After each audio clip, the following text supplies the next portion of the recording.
Fun भी होगा, मस्ती भी होगी। स्वागत है आपका अपने YouTube चैनल जीएससी विद साहिल में, जहां आज हम आपका जो सीए इंटर का टैक्सेशन का पेपर हुआ उसको डिस्कस करने वाले हैं। राजा, मैंने एक वीडियो डाला हुआ है। अब वो जो वीडियो है ना, वो उसमें मैंने जैसे ही पेपर आया उसके हाफ एन आवर्स के अंदर अंदर मैंने रिव्यू करा, तो उसमें एक दो मिस्टेक्स हो गया है जो माइनर मिस्टेक्स है। उन माइनर मिस्टेक्स को आप इग्नोर करो। अननेसेसरी प्लीज कुछ भी कमेंट मत करो। देखो, ये अभी जो एनालिसिस है ये डिटेल्ड एनालिसिस है, इसमें एक भी मिस्टेक नहीं होगी, एक मिस्टेक होने का चांस ही नहीं है।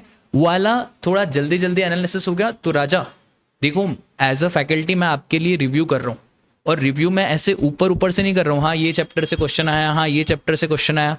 भाई वो सारे फैकल्टी ऐसे ही रिव्यू करते हैं। रिस्पॉन्सिबिलिटी कोई नहीं लेना चाह रहा है। जब मैं रिस्पॉन्सिबिलिटी ले रहा हूँ और मैं रिव्यू कर रहा हूँ, तो सिर्फ आपसे एक रिक्वेस्ट है कि भाई अगर कुछ गलती हो जाती है तो कमेंट सेक्शन में एक बार क्लैरिफाई कर दो।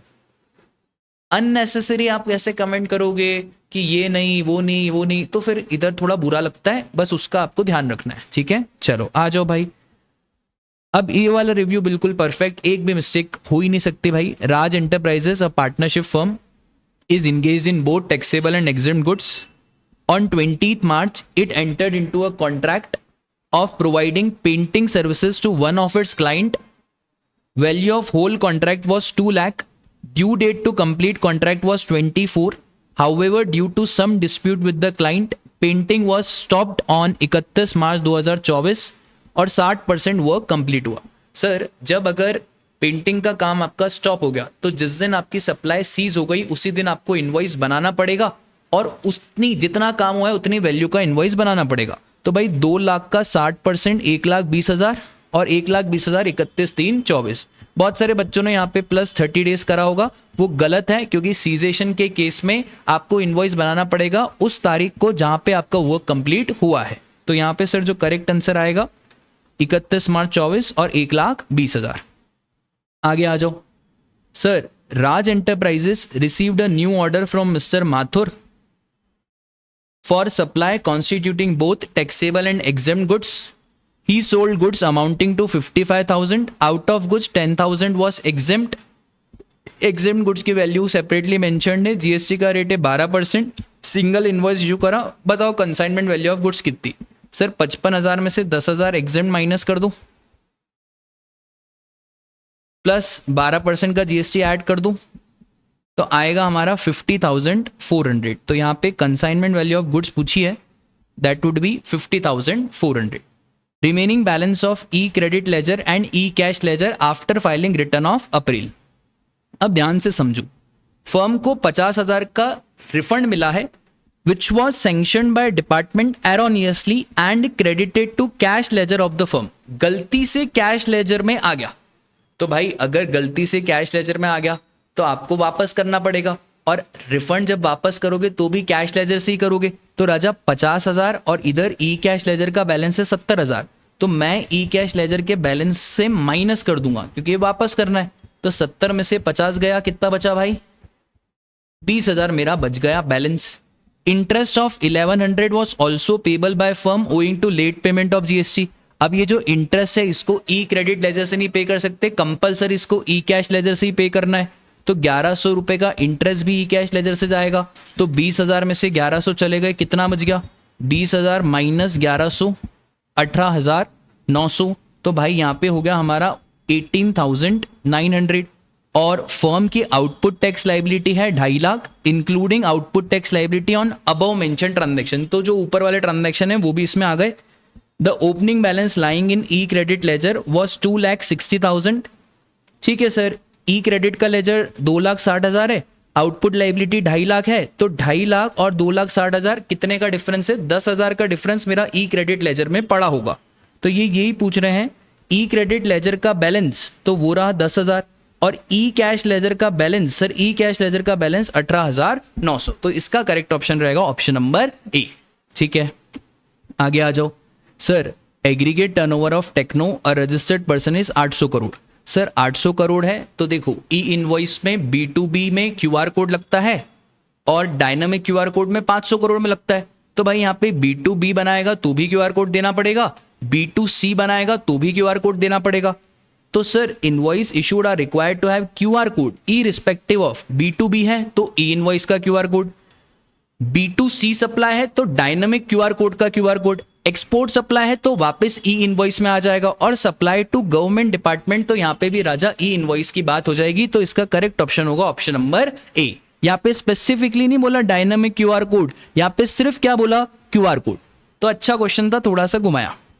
आगे आ जाओ सर। Mister Arun a registered del credere agent of Uday limited, Mr. Arun reported the following transaction. तो sales of goods of Uday Limited in DCA capacity for 4,50,000 invoice in name of Uday Limited. तो भाई ये उदय लिमिटेड के नाम पे invoice है, तो ये हुआ कौन सा एजेंट? ये हुआ झूठा एजेंट। और ये जो झूठा एजेंट होता है इसमें हम इंटरेस्ट जो रहता है उसको क्लब नहीं करते हैं। ध्यान है, सच्चा एजेंट मतलब वो एजेंट जो इनवॉइस अपने नाम पे इशू कर रहा है। Sale of goods of ACT limited in DCA capacity for 2,20,000 invoice are issued by Arun in his own name. भाई साहब ने गारंटी दी है। सबसे पहले कस्टमर ऑफ उदय लिमिटेड से जो इंटरेस्ट कमाया वो कितना? 45,000। अब राजा ये जो 45,000 का इंटरेस्ट कमाया यहाँ पे इनवॉइस किसके नाम पे इशू हुआ है? उदय लिमिटेड। तो भाई यहाँ पे ये जो हमारा एजेंट है ये प्रिंसिपल कैपेसिटी में सर्विसेज दे रहा है, तो ये वाला जो 45,000 का इंटरेस्ट से पता है ये क्या हो जाएगा? ये एग्जेम्प्ट हो जाएगा। मैंने सुपर 50 क्वेश्चंस में ये वाला क्वेश्चन करवाया था, मतलब एक DCA वाला क्वेश्चन कराया था इसी पैटर्न का। Interest earn from customer of AST limited, तो भाई AST लिमिटेड का इंटरेस्ट तो राजा मेरे 2,20,000 और 22,000 का जो इंटरेस्ट है ये इसके अंदर क्लब हो जाएगा, तो 2,42,000। क्या पूछ रहा है? The value of supply of goods to customer on which tax will be paid by Arun is, तो 2,42,000 और एग्जाम सप्लाई 45,000। ठीक है। उसके बाद भाई ये क्वेश्चन में तो आपने बिल्कुल ऐसा कर दिया गोवा गोवा। हाँ भाई गोवा एक अलग से स्टेट है, ठीक है, हो जाता है भाई, कभी कभार माइंड आउट रहता है, कुछ कर नहीं सकते। Sandeep a registered person in Pune engage in providing training services to registered unregistered person. Training camp करवाया उत्तर प्रदेश में फॉर जनरल पब्लिक, 3,45,000 रुपए मिले। तो ये जो ट्रेनिंग कैंप कराया, अब इसमें जब आप प्लेस ऑफ सप्लाई निकालोगे तो training and performance appraisal registered को दिया तो लोकेशन ऑफ रेसिपिएंट, और अगर अनरजिस्टर्ड को दिया तो जहां पे ट्रेनिंग हो रही है। अब यहाँ पे सर ये जो है ना जनरल पब्लिक मतलब अनरजिस्टर्ड को दिया, तो ट्रेनिंग कहाँ पे हो रही है?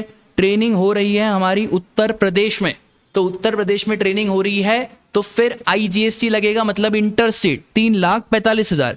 He was hired by Aryan Pharma registered in Goa to provide training। अब भाई ये रजिस्टर्ड है गोवा में, तो गोवा में रजिस्टर्ड है तो 3,45,000, और ये लोकेशन ऑफ रेसिपेंट गोवा, तो 3,45 और 2,25 टोटल हो गया 5,70,000। तो यहाँ पे एक ऑप्शन है क्या? ये देखो, amount of inter state outward supply, तो इंटर स्टेट आउटवर्ड सप्लाई हो गई हमारी कितनी? 5,70,000। ठीक है, आगे आओ। फिर ट्रेनिंग वॉज गिवन टू 20। अच्छा कहां पे ट्रेनिंग दी उससे कोई लेना देना ही नहीं है अगर आप रजिस्टर्ड हो तो। Sandeep also give his residential property in Mumbai to Aryan pharma for the stay of employ who join the training for 10,000 per person. क्या सर ये एग्जेम्प्ट होगा? कोई एग्जेम्प्ट नहीं। एग्जेम्पशन तब मिलता है जब आपका रेंट 20,000 रुपए से कम हो, वो तो है, पर यहाँ पे स्टे 30 डेज से minimum continuous period of 90 days रहता है तो एग्जेम्पशन मिलता है। तो यहाँ पे कोई एग्जेम्पशन नहीं मिलेगा। और रेंटिंग की सर्विसेज आपने रजिस्टर्ड को दिए तो RCM लगेगा, और ये जो आर्यन फार्मा है इसको RCM में टैक्स देना पड़ेगा। सर कितने के ऊपर? 10,000 इंटू 20, 2 लाख के ऊपर आर्यन फार्मा टैक्स देगा, संदीप टैक्स नहीं देगा। ठीक है, तो यहां पे लिख देते हैं 2 लाख, और मैंने यहां पे सॉल्व करा हुआ है आपके लिए। ये देखो, ये जो 2 लाख है इसके ऊपर RCM आर्यन देगा, संदीप को नहीं देना। आगे,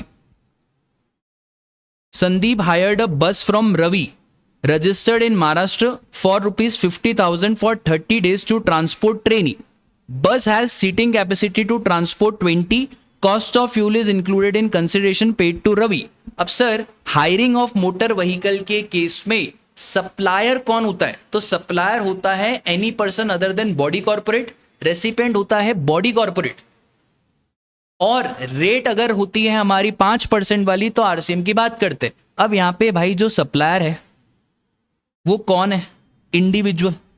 रेसिपेंट भी कौन है? इंडिविजुअल। तो काय का रिवर्स चार्ज? कोई रिवर्स चार्ज की बातें यहां पे नहीं होगी। अच्छा सर, क्या इसका क्रेडिट मिलेगा? बहुत बढ़िया। हायरिंग ऑफ मोटर व्हीकल का क्रेडिट ब्लॉक होता है, और मोटर व्हीकल का मतलब होता है जिसकी सीटिंग कैपेसिटी 13% से कम हो। भाई इसकी सीटिंग कैपेसिटी कितनी है? ये तो बस है, बस। तो भाई बस की सीटिंग कैपेसिटी 13 से ज्यादा होती है, हमने बस हायर करी है तो इसका क्रेडिट मिलेगा। कार हायर नहीं करिए तो इसका क्रेडिट मिलेगा सर। हाँ जी, क्रेडिट तो मिलेगा। तो 50,000 का 9%, तो ये 9%, 4500 CGST SGST लगेगा। क्यों लगेगा सर CGST SGST? क्योंकि भाई महाराष्ट्र का ट्रांजैक्शन है, हम भी महाराष्ट्र के हैं, और रवि से बस हायर करी वो भी महाराष्ट्र का है। ठीक है, देखो बस हैज इनफ सीटिंग कैपेसिटी मतलब 13 से ज्यादा है। Sandeep also received security from protect you limited. Sir security में supplier is any person other than body corporate recipient registered, तो आरसीएम। यहां पे सप्लायर खुद एक बॉडी कॉर्पोरेट है तो यहां पे आरसीएम की बात नहीं होगी। यहां पे भी फॉरवर्ड चार्ज लगेगा और 35,000 के ऊपर आपको क्रेडिट भी मिलेगा। 9% 3150 मतलब टोटल क्रेडिट हो गया 7650। अब वो क्या पूछ रहा है सर? सब तो हो गया। ऑल अदर कंडीशन और आईटीसी आर कंपाइल्ड विथ। सबसे पहला, संदीप को रिवर्स चार्ज में क्या टैक्स देना है? भाई जीरो। संदीप को कोई भी लाइबिलिटी आरसीएम में देनी ही नहीं है। दूसरा, total tax payable in cash including RCM. Sir total tax payable कितना? 345, 225, 570। इस 5,70,000 का 18% आईजीएसटी 1,02,600। इस 1,02,600 में से 7650 माइनस करो। आरसीएम लाइबिलिटी कोई है ही नहीं, तो फाइनली 87,300 आपको पेमेंट करने को आ जाएगा। ठीक है, इसी के साथ हमारा एमसीक्यू का डिस्कशन खत्म होता है। वीडियो को लाइक करें, शेयर करें, कोई भी गिला शिकवा ना रखें। तब तक के लिए tata bye bye, take care, जय श्री कृष्णा।